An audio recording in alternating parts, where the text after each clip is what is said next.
Welcome everybody to another episode of A Cast to the Past, a retrospective into the games, the movies, the television shows from the 80s, 90s, 2000s, and as far back as a couple of years ago that we have a personal connection and affection to, whether it be for better or worse, because there's some great stuff out there and there is some bad stuff out there. And in this episode, this is what we call a point five. This is the middle ground. This is the pit stop before the extended conversations, because on the previous episode, we talked about the 1999 classic known as The Matrix.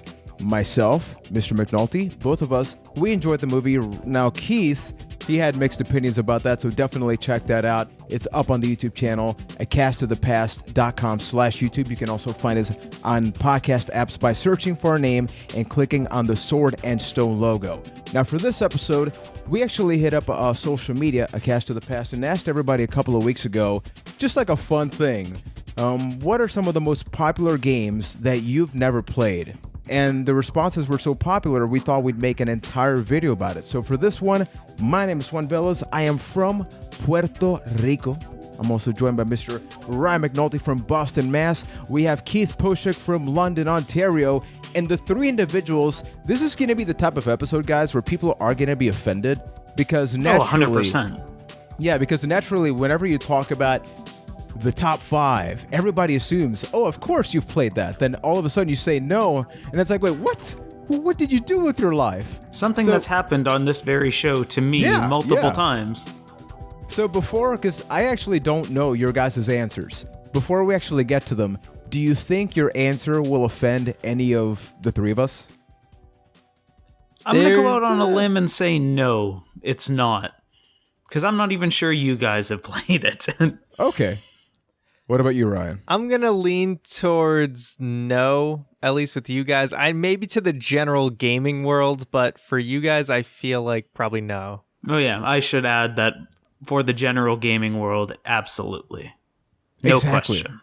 I mean, Keith, this is, I'm just going to point this out. I hope you're not offended. This is going to be posted online.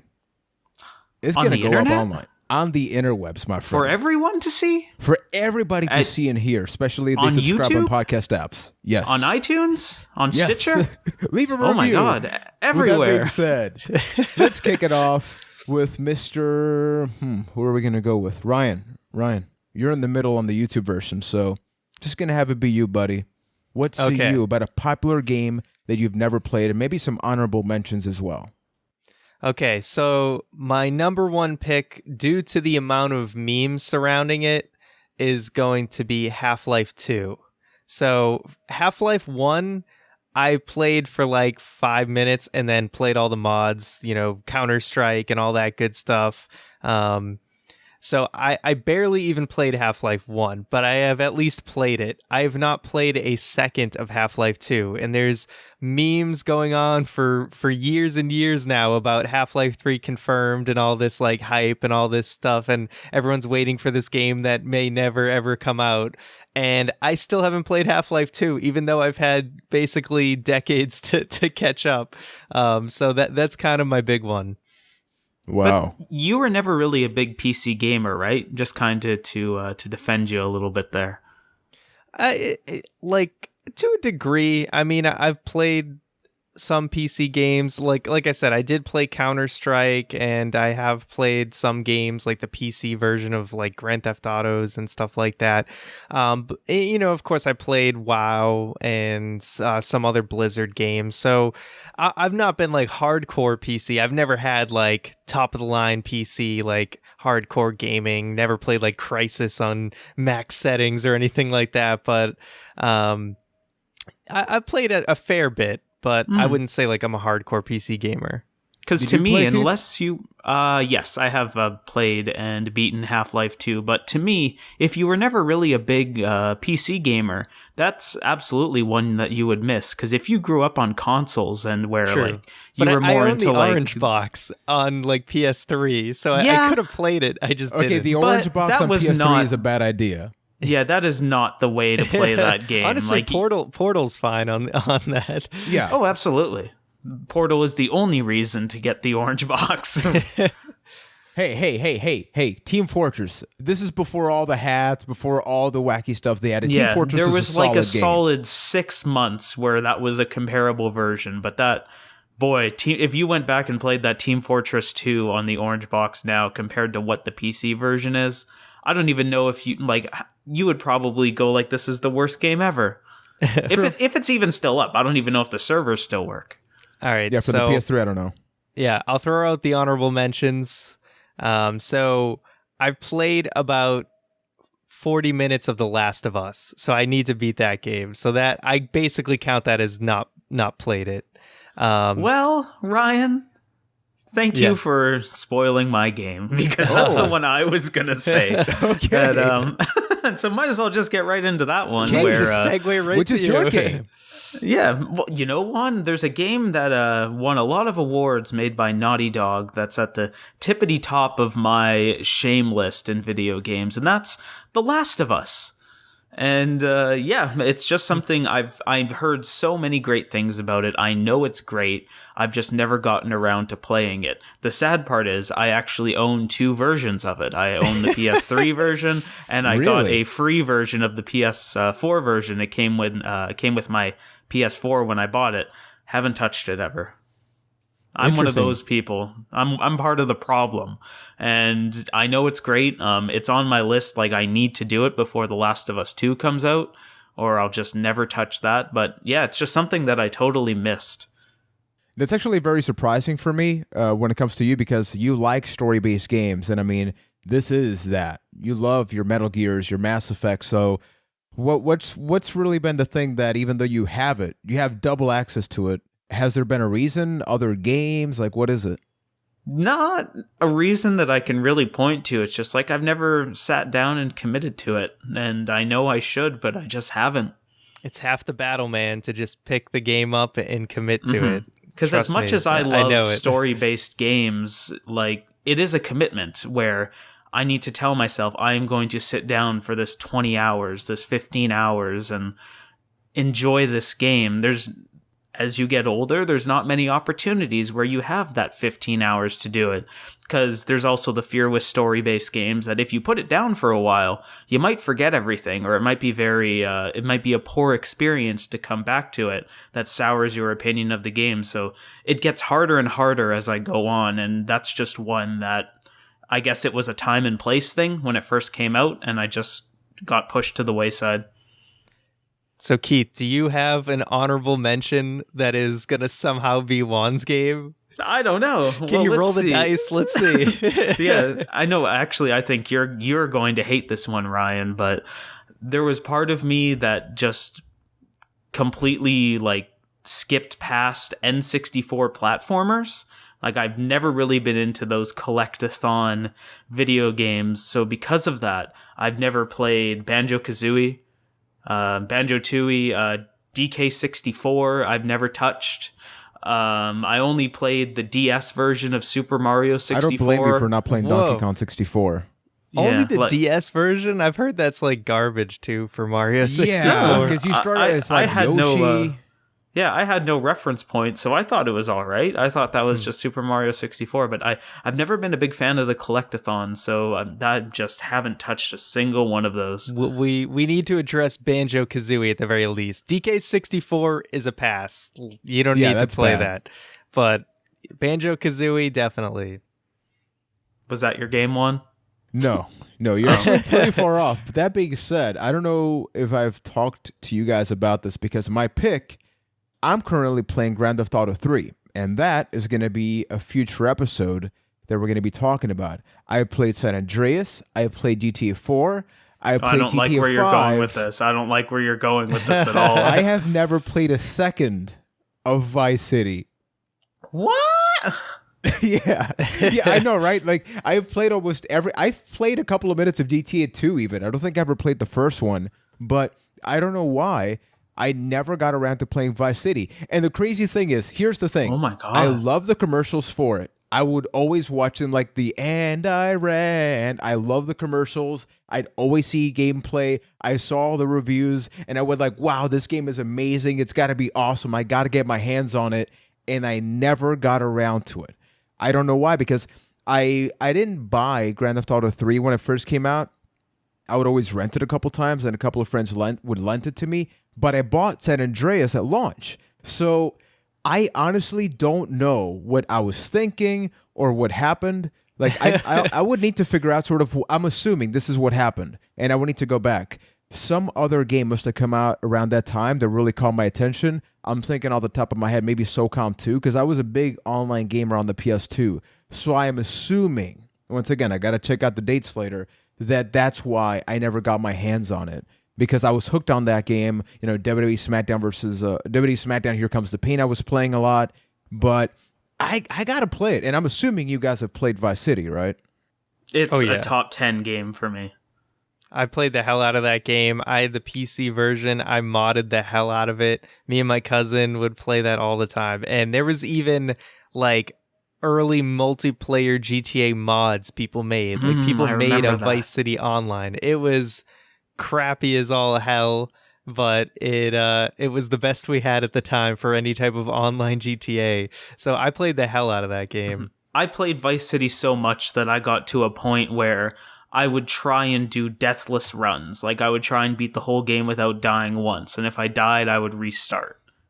Wow, really? I succeeded. I'm proud of myself for that. I'm playing just some GTA 3 right now. I forgot how easy it is to die in that game. I don't know about you guys, but you get wasted real good. Yeah, so this actually brings up a question for me before we get to a couple of the answers that people sent out on social media, which is, do you guys feel peer pressure when a new game comes out? Because, a recent example is Red Dead Redemption 2. I have a lot of friends that would come to me and they wouldn't ask me if I was going to buy the game. They would just automatically assume I would get it because it's the mainstream game, right? So when I told a couple of people, hey, I'm not going to buy Red Dead Redemption 2 at launch, maybe eventually, they would get offended. So when you look at your games, I have a couple of honorable mentions, including the first Red Dead Redemption. I've never played The Legend of Zelda: The Wind Waker or Majora's Mask. Ryan, I'm sorry. You're not missing much with Majora's Mask. Yeah, we'll get to them. But at the same time, I never played The Witcher 2 or 3. I never played Super Mario Galaxy, either 1 or 2, or Metroid Prime. I know I'm going to get some stuff thrown at me, but I didn't have a lot of money back then. But they are games that, like Metroid Prime, I know there's a trilogy on the Wii, and I'm tempted to get that. But going back to the question, I couldn't get into it. Yeah, Metroid Prime. Yeah, and I also have not played a single Witcher game. So okay, so we're pretty close. What about that peer pressure thing? Have you guys felt that pressure or need to get a game based on the fact that it is popular or that it's highly expected? I kind of recently felt that when I was on Reddit a lot and saw all the hype around the Spider-Man game. So I was like, you know what? I'm going to try it because it looks fun based on what everyone was doing. And I'm not that far into it, honestly. I probably only played about like 2.5 hours maybe. And honestly, it's just okay. I'm not really super impressed by it. Red Dead 2, that's a game I will definitely be playing sooner rather than later because I love the first one and I love all the GTA style games. So that's on my short list of games to play. Mm-hmm. I think it's less about pressure, really, and more about hype. Like getting swept up in the hype of a new release where everybody's checking it out, everybody's playing it. Yeah, Ryan mentioned Reddit. A lot of like GIFs of games will come out about the crazy things that you can do in it.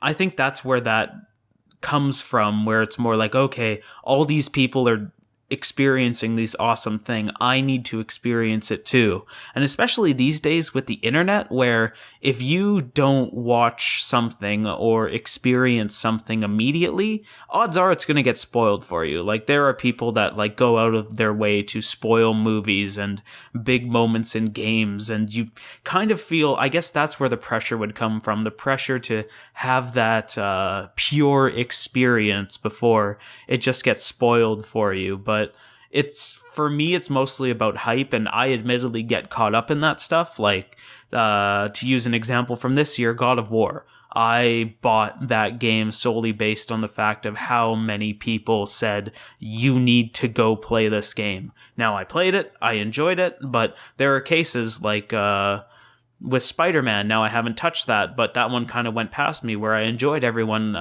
talking about it, enjoying it, but I'm like, I'll wait for a sale and stuff like that. Yeah, it's a case-by-case basis. Yeah, sure. A lot of the Call of Duty games are like that for me as well, where I think the last one I played was Black Ops, the first one, and kind of got my fill and haven't really thought about it since.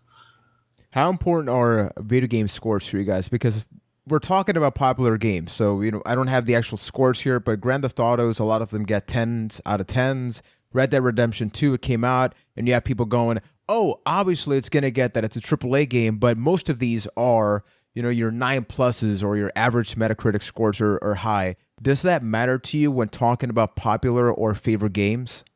I think it's a good, pace setter for a game, but more importantly, if you're looking at reviews, I think it's key to, instead of looking at scores, find reviewers or find critics that kind of align with your tastes and see what they think about it. There could be a 10 out of 10 review for Red Dead. We'll just use that as an example. For Red Dead, and then the person that reviewed it, well, they love games that you don't. Well, all of a sudden, that review doesn't really mean much to you because they loved it. You might not. So I think it's more important to find somebody that aligns with your taste and dissect their opinion more than just looking at a score, like out of 9, out of 10. Yeah, I pretty much just use it as a guide of okay, a review, maybe they'll overhype it, but they'll at least tell me whether this game is going to be complete garbage or it's going to be pretty good. And I can kind of read the review and compare it to I see a trailer for Red Dead 2, and then you kind of have expectations. So I'll read a review to be like, is this the game I'm expecting it to be? And that will kind of help, if they say this part of the game really sucks, then I can be like, well, maybe it's not the game for me. You just kind of use it as a basis of is this what I think I'm looking for? And it kind of helps guide you to that. Mm-hmm. And for myself, something that's been a great help with figuring all that out is Twitch TV, where if a new game's coming out and I'm curious about it, I'll just find a random streamer, go look at a random part of the game. Hopefully it doesn't spoil anything major. And if they're having fun or they're enjoying themselves in just a mediocre part of the game, well, to me that says, I guess it's kind of all right. So it's worth checking out, or it's worth looking deeper into. Because everybody enjoys those high moments, but when you're sitting and just playing through the minutia of a game, that's when you have to ask yourself, am I really having fun with this? And that's what needs to happen to really justify a purchase. Because video games are expensive these days. Yeah. In Canada, it's $90 for a new release. So Oof. If I want a new game, I really have to want it. Yeah, I kind of feel the same way. In my case, I stopped looking at review scores years ago. I think it's really sad. And I think we're almost 30, we're around that range. And I still see your 15 to 20-year-olds, be obsessed about what is the IGN score and stuff like that I think is really unnecessary and immature to look at. But the reason that I love listening to podcasts is kind of like what you're mentioning, Keith, because it's a discussion.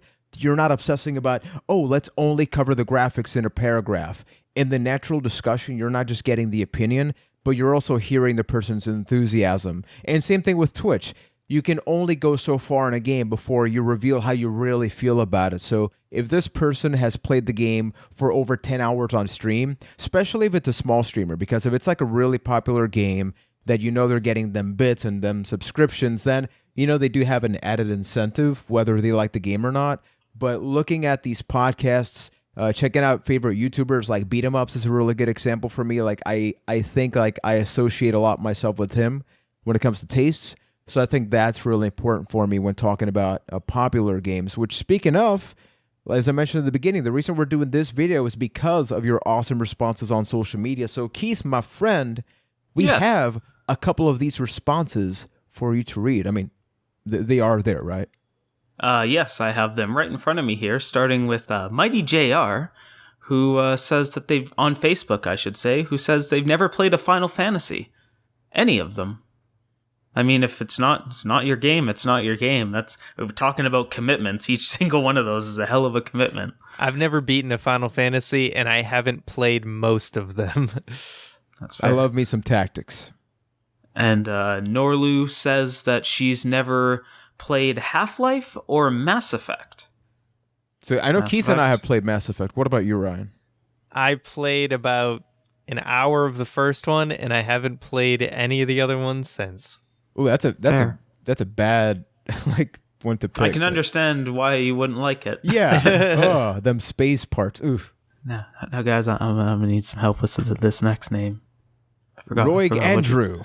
Roy Andrew says that they've never played BioShock or Half-Life. A lot of Half-Life here. So you're not alone there, Ryan. Yeah. I actually played BioShock for the first time this year as part of a Prez Pause, and I liked it. Halfway through, I think they extended the game far more than they should have, and the ending kind of was not great. I was supposed to play BioShock for once Game Club, and then I just never got around to it. Yeah, so I'm guilty on as that charged. one. Yeah. All right, so moving over to our Instagram, both Kingly Pro and Code Tiano say that they've never played Half-Life 1 or 2. Man. A lot of people owning up to Half-Life. Yeah, maybe you're just like, that's more normal than not. That's what I'm learning here. Isn't that fascinating, though? Think of how revolutionary Half-Life is. We have Portal thanks to Half-Life. You know, you owe the Half-Life engine so much stuff, yet a lot of people, because as you mentioned, Keith, it's mostly PC game, even though there was a Half-Life game for PS2. Half-Life 1, as far as I know, was available on the PS2, but it was never really promoted as such. And you did have Half-Life 2 on PS3 and 360, but people still don't associate with that. Yeah, I think there was also an original Xbox version of Half-Life as well. But we see how well that's remembered. But now moving over to our Twitter, Gerardo says that they've never played... Yeah, Gerardo never played a Grand Theft Auto or NBA 2K game. See, that's surprising. No GTA. No GTA, but I mean, is it really so crazy if you were never really a big console gamer? Because those games are revolutionary, and we'll talk about Grand Theft Auto 3 soon, but they were revolutionary for consoles. It all depends on your taste, I guess. No, it's true. I think it's surprising just because it's like GTA is now on so many platforms. You can even play the GTA 3 on your phone. So it's really surprising for someone to have never touched a single Grand Theft Auto game. But NBA, just because the sports you can, games, sports games aren't as like big of a deal because I think, you know, if you're not into sports, you're pretty much never going to play sports games. But even when I wasn't that into sports, I ended up playing a lot of sports games. Like, I mean, NBA Jam and stuff like that. Mm-hmm. You always have that friend that has one or two 2K games. That's how I played them. I don't think I've ever owned an NBA game, but I've definitely played them. But moving on to Nicole, who says that she's never played any of the Max Payne games. Those are pretty good. I played the first one. I don't think I beat it. I played like 2 hours of it. As far as I know, it's a pretty short game. And I've always had that in my backlog, and I have both on Steam. Then again, I have like over 600 games on Steam, much like many people. So yeah. I've beaten the first two games. I think I played them on the original Xbox, but I think there was a Max Payne 3 that came out, 7 years ago or something. I never played the third one. Yeah, that is a PS3 game that I completely looked over. I'm not going to lie, Max Payne is a episode I'm looking forward to one day because I have fond memories of Max Payne. I don't know if I would enjoy playing it again because some of those sequences were very early PS2 third-person shooter, and I'm not convinced they hold up. That'll be an interesting, that bullet time, baby, and those crazy nightmare sequences that are the worst, like the literal worst. You're following the blood trails and stuff. With the crying crying baby, yeah. That's what I always think of. All right, so we need to not talk about that anymore. So we'll move on to our final community reaction from Cody Collier, who says they've never played WWF No Mercy. Yeah, if you're a wrestling fan, the sound of my mind blowing. Yeah, which we sort of brought it up in an earlier episode. As people age, obviously they're not going to play certain games. Like I think cartridge-based consoles are just harder to get access to because a lot of those games tend to be more expensive. Whereas a PlayStation 1, you buy a couple of discs, they're pretty cheap to get in comparison. And like so many wrestling games, kind of like the NBA 2K, it's like you look at one, but so many of them keep coming out, it's easy to overlook them because they're just names, right? Like No Mercy, WrestleMania, you have Day of Reckonings, you have your WrestleMania 19, so many of them, but No Mercy is a staple in professional wrestling games for sure. So thank you to everybody that sent your community reactions. Once again, we are A Cast to the Past on all of social media. Instagram, Twitter, Facebook. Keith, I'm going to give you a break because you gave us all of the community reactions, so I'll pass it off to so Mr. kind. Yeah, man. I mean, you did good. I'm so proud of you, especially how you said, say Gerardo one more time. Gerardo. Look at that. So sexy, man. Ryan McNulty, what are the upcoming episodes for A Cast to the Past? Well, Juan, one would say that the next upcoming episodes might be that on November 18th, there will be, You okay, there'll be buddy? WrestleMania 14. Can I tag myself back in? Yeah, right. No, I got this. November 18th, WrestleMania 14. Our Some next wrestling episode. events. All right. We cover some wrestling for the first time in a long time. December 2nd, we're going to be taking a look at Grand Theft Auto 3. Legendary game that basically created an entire genre. December 16th, we're going to be taking a look at a holiday favorite, Yeah. Home Alone. So that's a Excited for movie, that. as I've said before, I haven't seen all the way through in quite a while, so it'll be interesting to really kind of give my full take on it. Yeah, so you guys can expect those episodes on both the YouTube and the podcast versions of the podcast. And thank you so much for the community reactions. As we mentioned, we do have the set episodes, which are the ones that you saw right there. But remember, much like this one, we do have the 0.5s, the smaller things that happen in the weeks between the larger episodes. So if anything that comes to your head, you're like, man, I would love you guys to talk about that. We do have a Discord channel. So you can check out acasttothepast.com/Discord. You can join there. We can talk about the episodes. Don't forget to follow us on social media. Subscribe to the YouTube channel. Subscribe on podcast apps. And leave a review on iTunes or any of the apps so we can get the word out about this awesome journey known as A Cast to the Past. So up until next time. Is it an epic journey? It's an epic journey that also continues. And I have a... He's doing that because I have a channel on YouTube. You can check that out. But that's not what we're here about. So thank you, everybody, for watching and supporting.